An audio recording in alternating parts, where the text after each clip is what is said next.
제가 대학교를 다닐 때 한 선배님의 집에서 그 선배님과 여러 가지 대화를 나눌 기회가 있었습니다. 그 선배님이 여러 가지 살아온 이야기를 하는데 본인의 아버지의 직업을 이렇게 좀 이야기를 하시더라고요. 구체적인 직업을 제가 말씀드리지 않겠습니다만, 그런데 어느 날 그 선배님이 친구들과 함께 그 길을 걸어가는데 일하고 계신 아버지를 우연히 마주친 적이 있으시다고 그래요. 그때 그 선배님 말은 그래요. 아버지에게 인사도 하지 않고 못 본 척하고 지나가셨다고 합니다. 그러면서 이제 고백하는 거죠. 아버지의 직업을 부끄러워했던 아들의 모습이었다고 이제 이야기를 나누시더라고요. 우리는 동일한 경우가 아니더라도 무엇인가를 부끄러워할 때가 있습니다.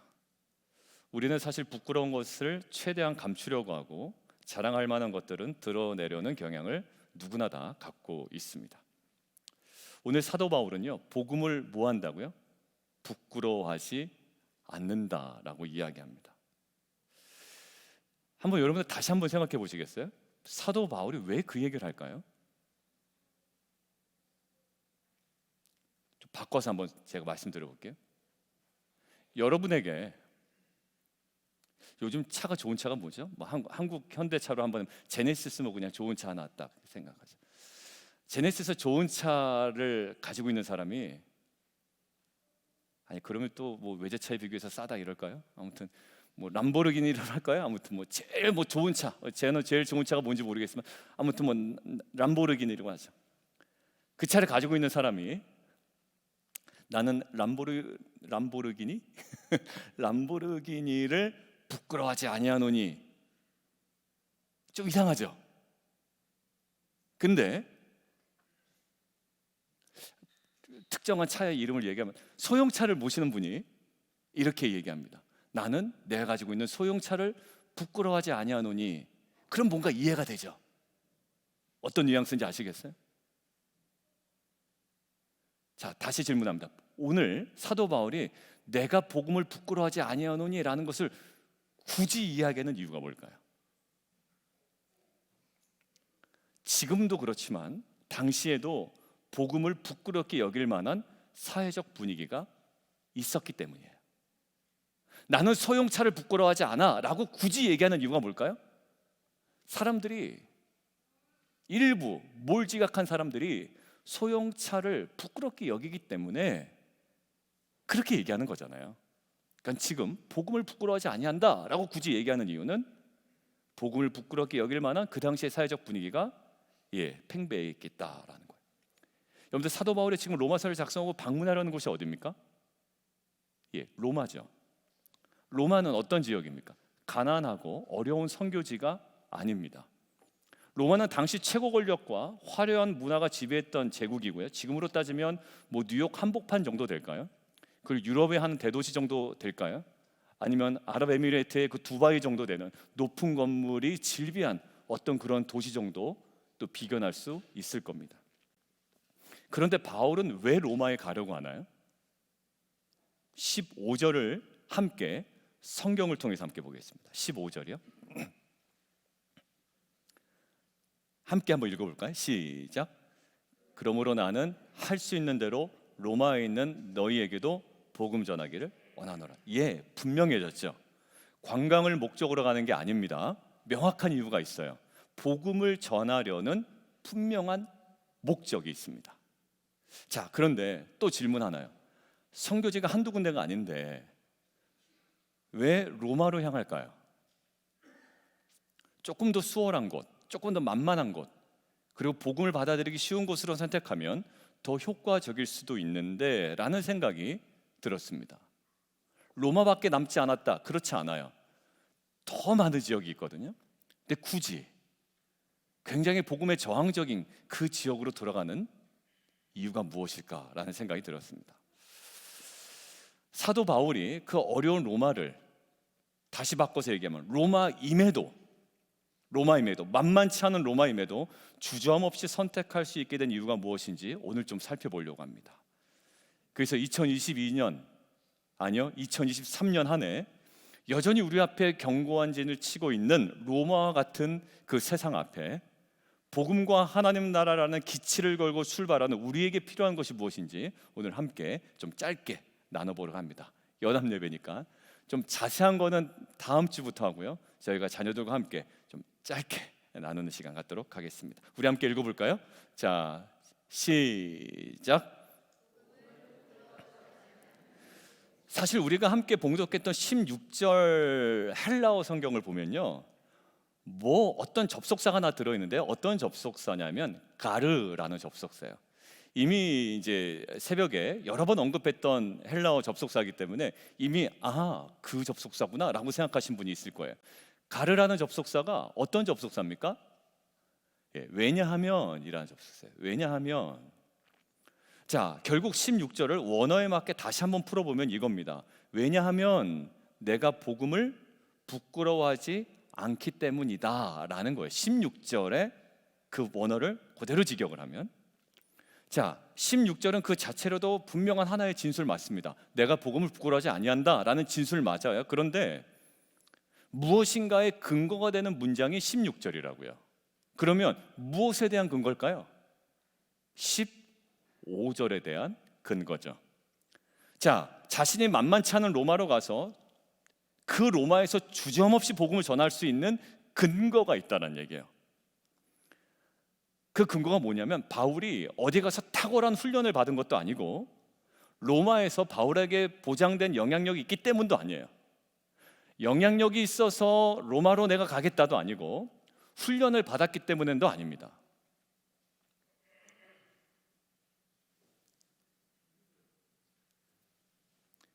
나중에 사실 사도행전을 보면 사도 바울이 로마에 실제로 도착하잖아요. 근데 어떤 신분으로 로마에 도착합니까? 미결수 신분이에요.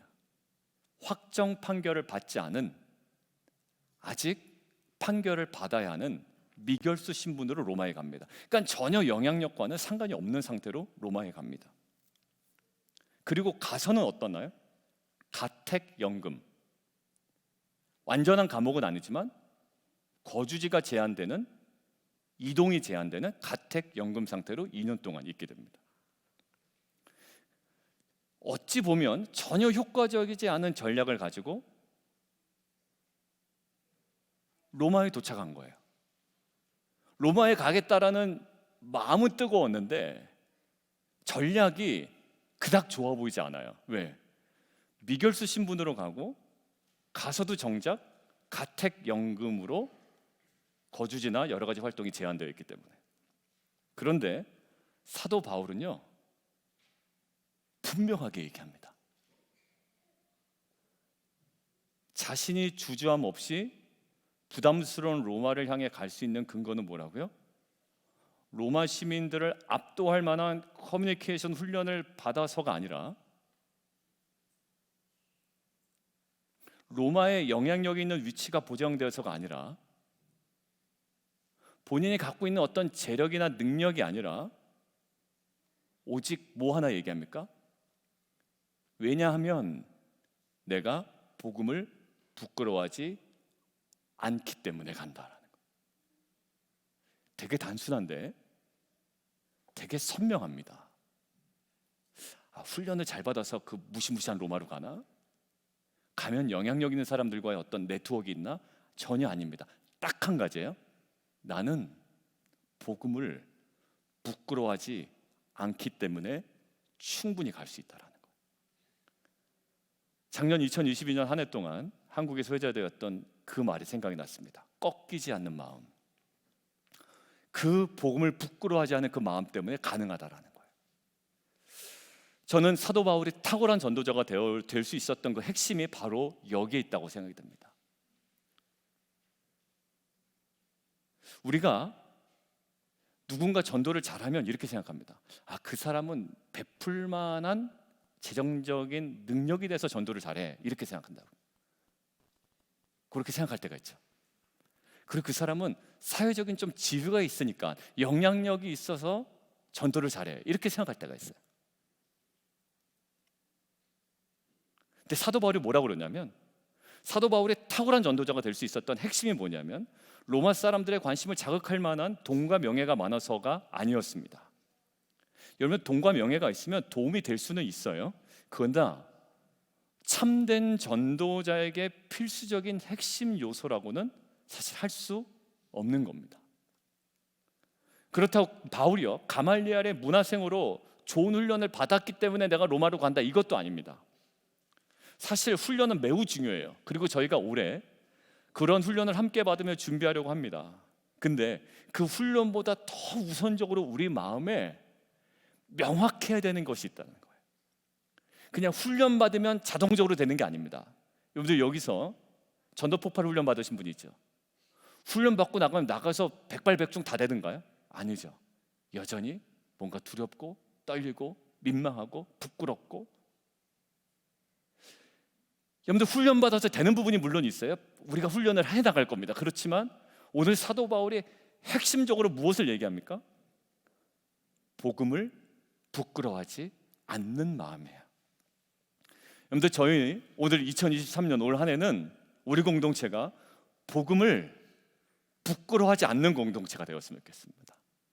그 십자가의 복음을 괜히 막 희석해서 얘기하는 공동체가 아니라 그냥 그 사람들 듣기 좋게 그냥 얼버무리면서 얘기하는 게 아니라 정말 그 십자가의 복음을 부끄러워하지 않는 공동체가 되었으면 좋겠어요.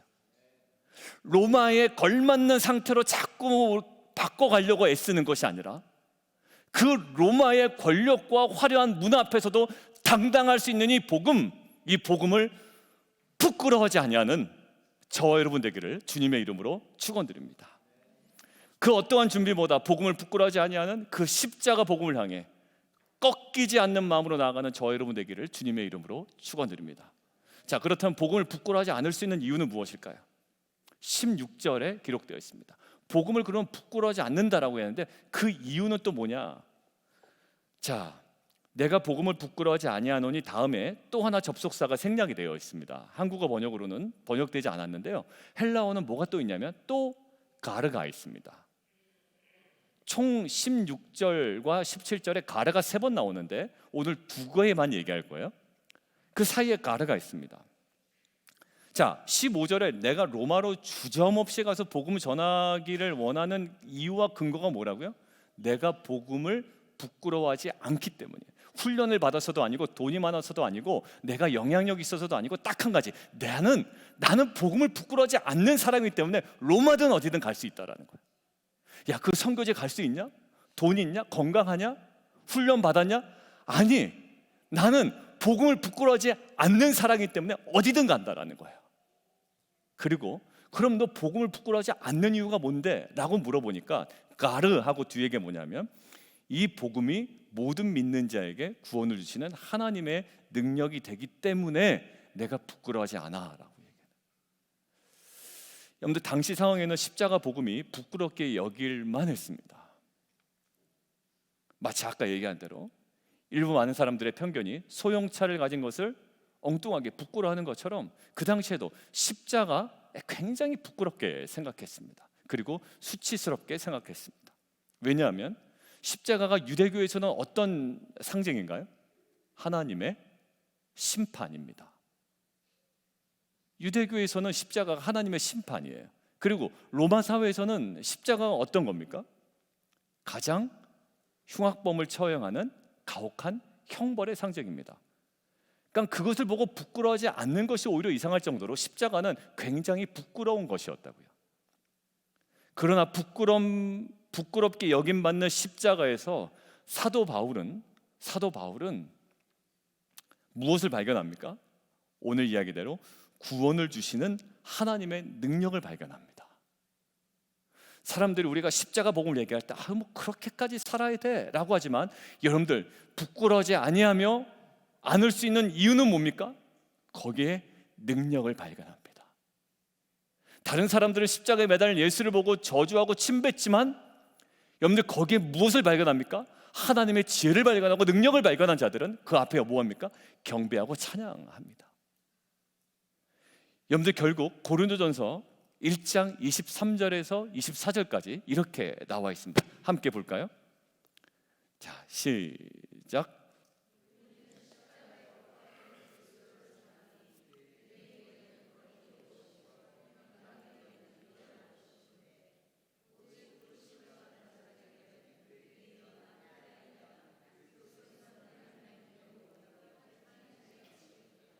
여러분들 십자가에 못 박힌 예수는요,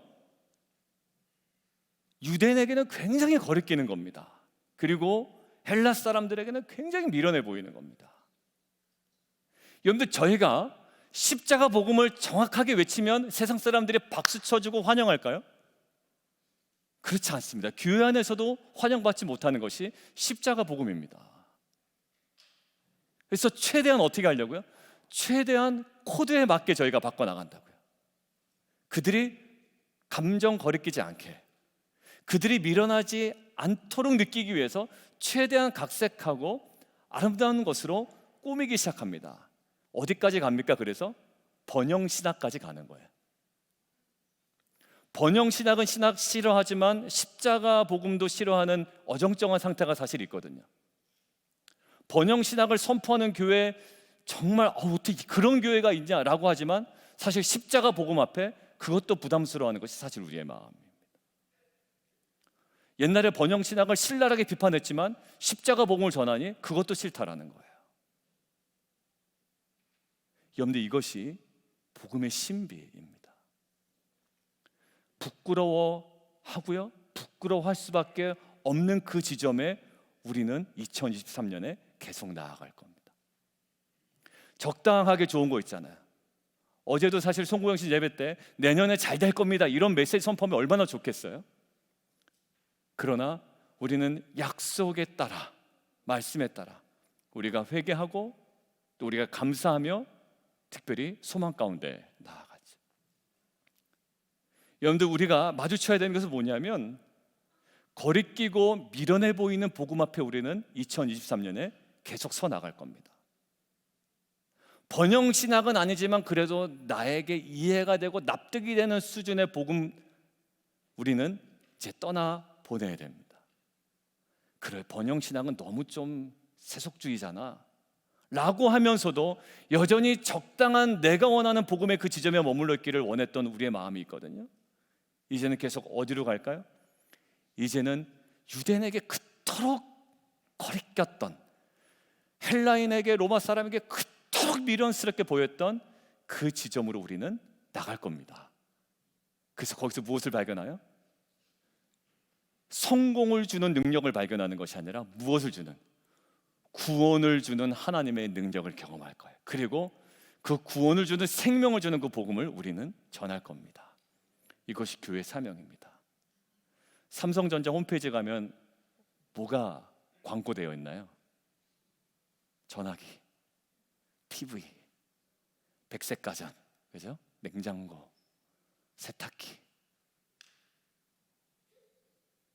여러분들, 교회 홈페이지에 가면 뭐가 보여야 됩니까?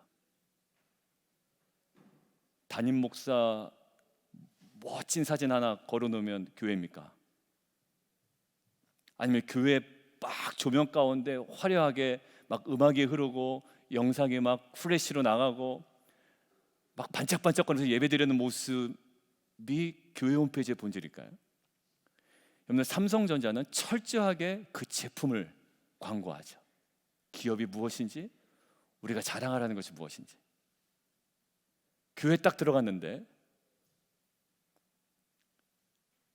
사람들 사진만 쭉 나열되어 있고, 여러분들, 복음이, 예수가 드러나지 않는다면, 세상 사람들이 거리끼어하고 미련스럽게 보이는 그 십자가 복음이 온전히 드러나지 않는다면, 이것은 교회의 생명력을 잃은, 정말 타락해가는 교회의 모습일지도 모른다는 생각이 들었습니다. 2023년 우리는 어디에 마주칩니까? 정말 사람들이 거리끼어하고 미련스럽게 생각하는 그 복음 앞에 우리는 서 나갈 겁니다. 여러분들, 십자가에 못 박힌 그리스도는 미련하고 약한 존재가 아니라 믿는 자들에게 구원을 주시는 하나님의 능력이요 지혜인 줄 믿습니다. 십자가는 당시의 로마 사람들과 유대인들에게만 그렇게 취급을 받은 것이 아니죠. 지금도 여전히 십자가의 복음은 교회 내적으로 외적으로 미련함과 부끄러움의 대상이 되어버렸습니다. 뭐 그렇게까지 신앙생활을 해야 되는지, 십자가가 왜 예수님이 졌는데 내가 또 져야 되는가? 번영신학은 싫지만 그것도 싫은, 여러분들, 우리는 외줄타기를 하고 있는 기독교인이 될 수도 있습니다. 그러나 번영신학과 복음은 누구나 좋아하는 매력적인 것이 이미 되어버렸습니다. 아멘 할렐루야 외칩니다. 왜곡되고 변형된 복음이 팽배한 시대를 살아가고 있다고 해도 지나친 표현은 아니라고 저는 생각이 듭니다. 십자가 복음이 세상이 선호하는 성공을 보장하는 능력이 되느냐며 세상이 우리에게 도전할 수도 있습니다. 그때 우리는 십자가의 복음은 이 땅에서의 성공하는 능력이 아니라 구원을 주시는 하나님의 능력의 지혜임을 선포하며 나아가야 할 줄 믿습니다. 저는 그래서 2023년 한 해 동안 세상이 부끄러워하지 않는 복음을 기괴한 방법으로 생산해내는 교회가 되지 않기를 원해요. 우리 교회는 너 오기에 딱 좋은 교회야. 부담스럽지 않을 거야. 아닌 것 같아요. 그거는 우리 교회는 부담스럽지 않아. 사회생활하고 사회 모든 것들을 네가 하고 싶은 대로 할 수 있지만 적당하게 그냥 딱 올 수 있는 교회야. 아니요. 여전히 복음은 거리끼는 것이 돼야 되고 우리의 본성을 거스르는, 그리고 우리의 본성을 비춰보면 미련해 보이는 그 원색적인 그 십자가의 복음이 우리 가운데 날마다 선포되는 교회가 될 줄 믿습니다. 여러분들, 그러한 이상한 복음을 생산해내고 이상한 복음을 자랑하고 사람들에게 소개하는 교회가 아니라 오히려 세상이 부끄러워하는 복음, 미련하다고 생각하는 복음, 그 십자가 복음 속에 구원을 주시는 하나님의 능력을 깊이 경험하고 선포하며 살아내는 교회 공동체 되기를 주님의 이름으로 축원드립니다. 결론을 맺겠습니다. 저 역시 어머니가 잠시 갖고 계셨던 직업에 대해서 당시 사회적 편견 앞에 부끄러워했던 기억이 있습니다. 몇 번 언급했기 때문에 제가 말씀드리지 않아도 맞아 그랬지라고 생각이 드실 겁니다. 근데 이제는 부끄러워하지 않습니다. 그죠? 그리고 여러 번 말씀도 드렸고요. 사람들은 여전히 편견을 가지고 볼 수 있지만 사실 그때 그 어머니의 선택은 자녀를 향한 어머니의 사랑이요, 또 어머니의 완벽한 지혜요, 그리고 자녀를 섬기기 위한 어머니의 온전한 능력이었습니다. 사람들은 그때 부끄러워하고 의심하고 또 이상한 눈빛으로 바라봤을지 모르지만 그것은 자녀를 향한 어머니의 지혜요, 온전한 능력이었습니다. 십자가도 마찬가지입니다. 세상은 십자가를 매우 수치스럽게 생각합니다. 그리고 부끄럽게 생각합니다. 그리고 조금 세련된 기독교를 원합니다. 건물도 좀 멋있으면 좋겠고, 목사도 좀 옷을 좀 잘 입었으면 좋겠고, 세련된 의사소통 스킬과 여러 가지 좀 화려한 뭔가 이렇게 사람들이 와도 우리 교회야, 우리 목사님이야, 약간 이런 거 있잖아요. 여러분들, 근데 결국 승부는 어디서 나나요? 거기가 아닌 거예요. 사람들이 거리끼하고 미련스럽게 생각하는 그 십자가 복음이 생생하게 살아있는 교회가 되기를 원합니다. 목사님, 그러다가 사람들 떠나면 어떡하죠? 안 떠나게 저희가 잘 섬겨야 되고요. 그 복음이 싫다면 어떻게 하겠습니까? 저는 믿습니다. 하나님께서 불러주신 자들, 그 복음을 사모하는 자들, 복음을 부끄러워하지 않는 자들을 통하여 하나님께서는 우리에게 부흥을 허락하여 주실 것이고, 또 이 지역사회를 섬기는 하나님 나라를 확장해가는 귀한 사명을 감당하는 교회로 하나님께서 분명히 세워주실 줄 믿습니다. 여러분들, 노방전도 나갈 때, 그리고 내가 작정하고 복음을 전했던 자들로부터 강한 배척을 당하고 업신여김을 받을 때 우리 그런 감정을 느낄 때가 있습니다. 굉장히 부끄럽다, 좀 민망하다. 복음 전하면서 민망한 적이 한두 번이 아니었잖아요.